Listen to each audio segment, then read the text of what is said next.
आता या चर्चांमधनं किंबहुना न झालेल्या चर्चांमधनं बाहेर येऊयात आणि एक बातमी पाहूयात जी महाराष्ट्राला हादरवून टाकणाऱ्या एका भीषण दुर्घटनेची आहे। पिंपरी चिंचवडमधल्या मोशी परिसरात कचऱ्याचा प्रचंड डोंगर अक्षरशः कोसळला आहे आणि काही क्षणातच शेजारचा भाग त्याखाली काढला गेला आणि जेव्हा दुर्घटना झाली तेव्हा जवळपास 20 कामगार तिथे असल्याची माहिती आहे। त्यापैकी 4 ते 5 जणांची सुखरूप सुटका करण्यात आली असली तरी अजूनही 15 ते 16 कामगार ढिगाऱ्याखाली अडकल्याची भीती व्यक्त केली जाते आणि हा आकडा वाढण्याची शक्यता आहे। याच अनुषंगाने नक्की काय सध्या घडतंय या संदर्भात अधिक माहिती घेऊया। आपले प्रतिनिधी मिकी घई आपल्या सोबत आहेत। मिकी, दुर्घटनेची व्याप्ती किती आहे, कशा पद्धतीने बचाव कार्य सुरू आहे?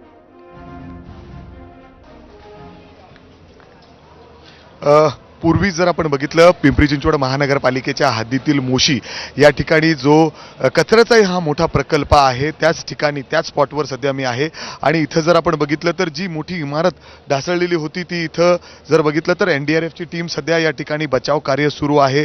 जवळपास 6 तास या ठिकाणी होत आलेले आहेत आणि अजूनही हा बचाव कार्य त्या ठिकाणी सुरू आहे।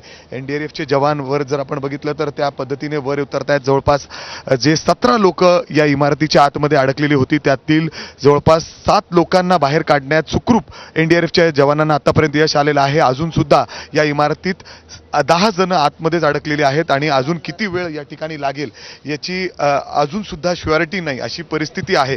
खरं तर ही घटना आपण बघितली तर दुपारी 2:30च्या सुमारास ही घटना या ठिकाणी घडलेली होती। त्याच्यानंतर एनडीआरएफची टीम असेल, स्थानिक पिंपरी चिंचवड महानगरपालिकेची जी अग्निशामक दलाची टीम होती ती या ठिकाणी पोहोचली।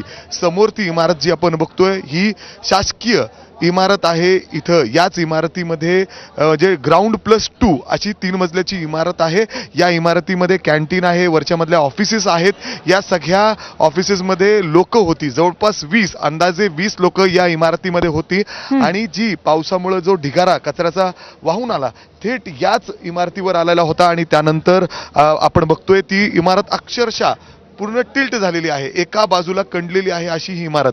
या इमारतीतून आता जे 7 लोकांना बाहेर काढलेलं आहे ते अक्षरशः घाबरलेली होती। त्यांना डॉक्टरांचे, आर्मीची टीम या ठिकाणी आहे, आर्मीचे जवान बघतोय आपण, आर्मीचे डॉक्टर सुद्धा या ठिकाणी आहेत। त्यांच्या मदतीने त्यांना या ठिकाणी ऑक्सिजन देण्यात आलं, त्यांना टेस्ट करण्यात आले आणि त्यानंतर त्यांना आता जवळच्या रुग्णालयामध्ये उपचारासाठी नेण्यात आलेलं आहे। मात्र आर्मीचे जवान आणि एनडीआरएफची टीम म्हणजे तू सांगतोयस त्याप्रमाणे जे ज्यांना रेस्क्यू करण्यात आलंय त्यांना सुद्धा ऑक्सिजन देण्यात येतोय, त्यांना उपचार देण्यात येतात आणि आणखीन काही लोकांना रेस्क्यू करण्याची गरज आहे। पण या व्यतिरिक्त म्हणजे ही जी इमारत आहे त्या व्यतिरिक्त सुद्धा इथे आणखीन काही धोकादायक अशी बांधकामं आहेत का किंवा कुठल्या पद्धतीने इथल्या इमारतींना धोक्याची अशी परिस्थिती सध्या आहे का, जर पाऊस आणखीन पुन्हा जोरात आला तर?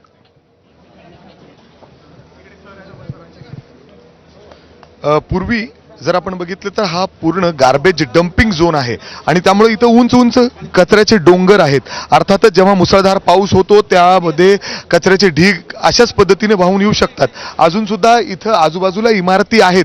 खरं तर ही महानगरपालिकेची जबाबदारी आहे, अशा ज्या इमारती या ठिकाणी बनवल्या जातात त्यांचं स्ट्रक्चरल ऑडिट असेल किंवा इतर गोष्टी असतील त्याच्यावर देखील लक्ष देणं गरजेचं आहे। इथं म्हणजे शेकडो लोक काम करतात। खरं तर या जे गार्बेज एरिया आहे हा सगळा घनकचरा प्रकल्प आहे, या वेस्ट पासून एनर्जी बनवण्याचा जो प्रकल्प आहे हा, या ठिकाणी हजारो लोक काम करत असतात आणि खरं तर जीव धोक्यात घालूनच जर एवढे मोठे उंच डोंगर कचऱ्याचे यांनी टाकलेले आहेत आणि पावसामुळे ते कधीही अशा पद्धतीने ढासळू शकतात, खाली येऊ शकतात। त्याच्या खाली सुद्धा या ढिगाऱ्याखाली सुद्धा लोक दबून मरू शकतात अशी परिस्थिती या ठिकाणी आहे। आणि एकीकडे ढिगाराही बघतोय आणि त्याचबरोबर सध्या सुरू असलेलं सगळं बचाव कार्य सुद्धा बघतोय आणि वेळोवेळी या संदर्भातले अपडेट्स आम्ही तुझ्याकडनं घेत राहू। आशा करूया की लवकरात लवकर हे बचाव कार्य संपन्न होईल।